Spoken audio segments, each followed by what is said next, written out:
SoccerVault, Update B script.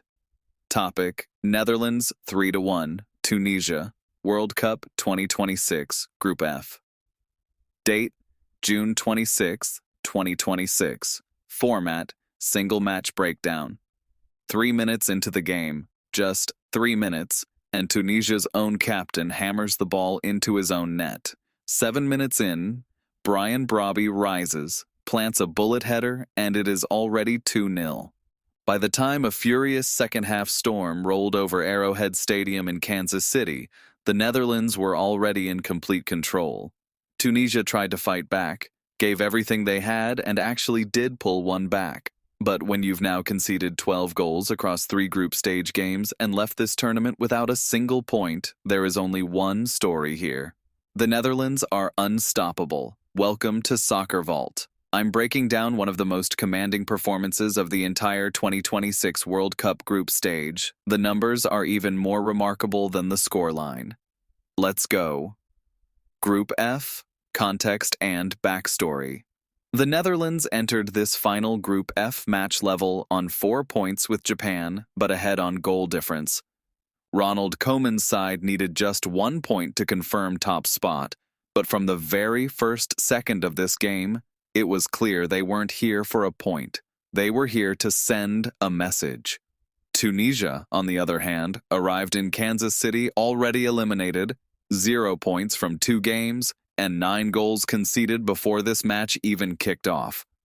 Hervé Renard's side had shipped heavy losses to both Japan and Sweden.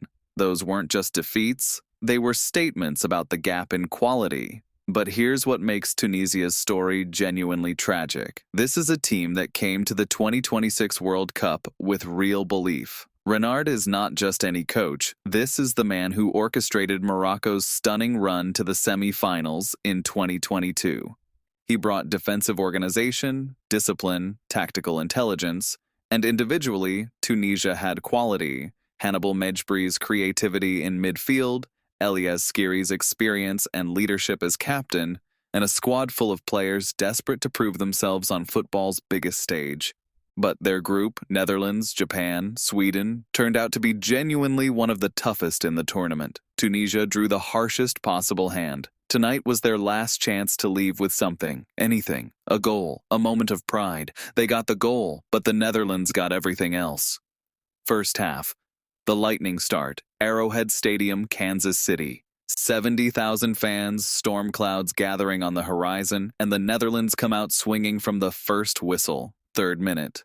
Denzel Dumfries gets the ball wide on the right flank, cuts inside at pace, and whips in a vicious low cross into the 6-yard box. Elias Skiri, Tunisia's captain, the man who was supposed to be the shield in front of this defense, can only direct it straight into his own net. 1-0. Arrowhead erupts. And then, 7 minutes. Virgil van Dijk, commanding as ever at the back, wins a free kick right on the edge of the Tunisian area. He steps up, delivers it with that big, powerful frame, and Brobbey rises above everyone. Perfect header. Back of the net. 2-0 after 7 minutes. And Brian Brobbey, 24 years old, playing in his very first World Cup, has now scored in all 3 group stage games. Let's talk about what Brobbey is doing at this tournament, because it deserves more attention. The Ajax and Sunderland striker barely had his place in the team confirmed before kickoff in Game 1. He wasn't the biggest name in Koeman's squad, but he has taken this tournament by the throat. A brace against Sweden, a goal against Tunisia, 3 goals in 3 games. He is in the Golden Boot conversation, and if you had that on your bingo card before the World Cup, I want to know your secrets. Tactically, the early goals told you everything about Koeman's approach. 1. Dumfries bombing forward constantly on the right, creating chaos in behind Tunisia's defensive line. 2. Van Dijk dictating from set pieces, turning his physical presence into direct attacking threat. 3. Brobbey leading the line with aggression, movement, and clinical finishing that left Tunisia's center-backs totally exposed. The Dutch didn't just press Tunisia, they suffocated them. Second half. Tunisia's brief moment, and the Dutch response. Now, give Tunisia some credit here.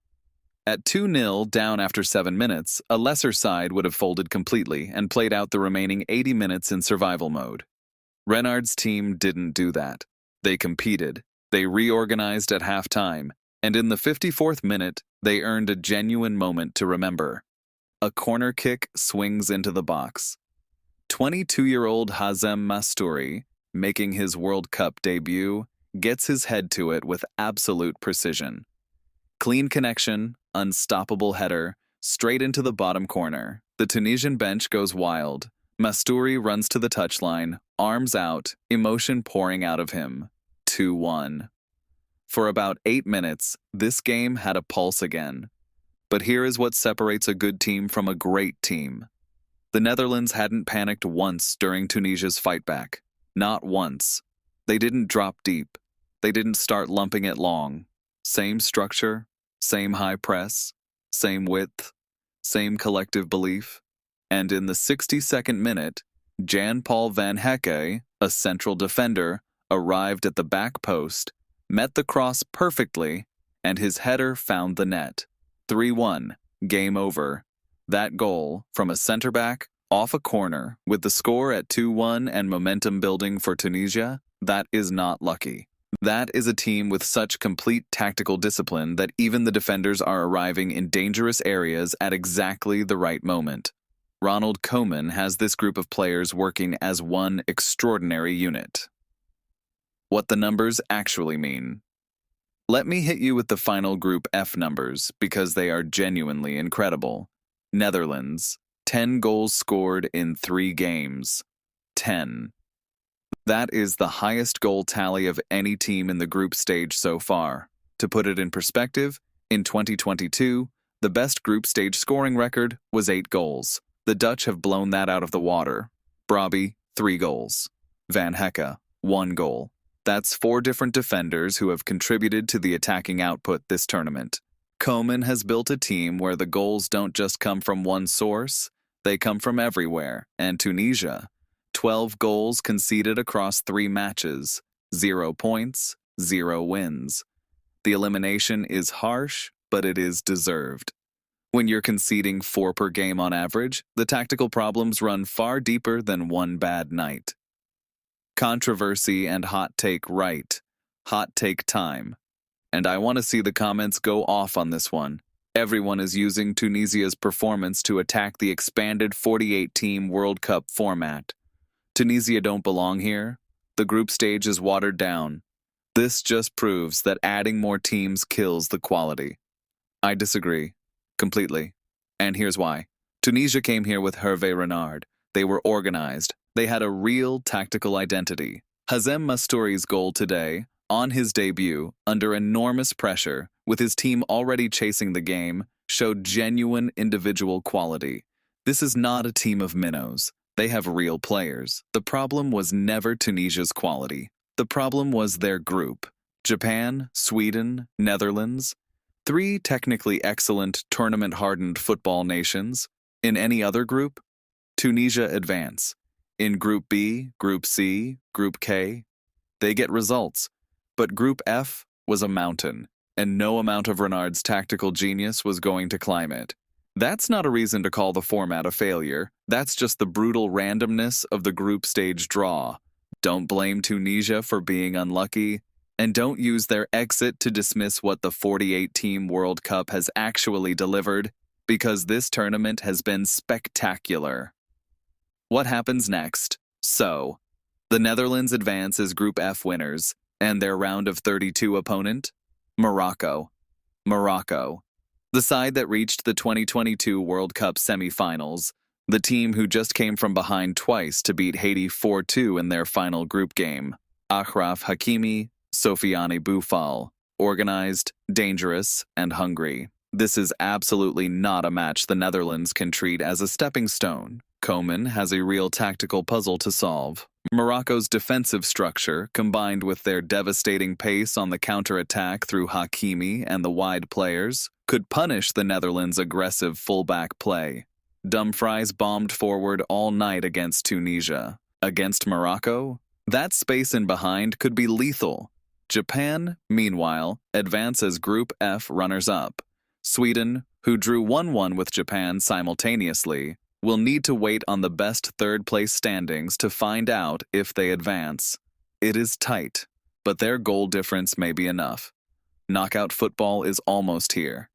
And after what the Netherlands showed tonight, after 10 goals in 3 games, Brobbey's breakout tournament, and a level of collective performance that has honestly surprised even their most loyal supporters, they are genuine dark horse contenders for this World Cup. Outro and CTA Netherlands versus Morocco in the round of 32. Mark it in your calendar, block it out, because that is going to be an absolute battle, and SoccerVault will have the full breakdown the moment it's done. If you are not subscribed yet, what are you doing? Smash that subscribe button, hit the bell notification, and you will never miss a single video from this channel. And drop your hot take in the comments right now. Can the Netherlands go deep in this World Cup? Can Brian Brobbey finish as the tournament's top scorer? And who wins when they face Morocco? I want your predictions. The World Cup is heating up, and we are here for every single moment. Let's go. End of script.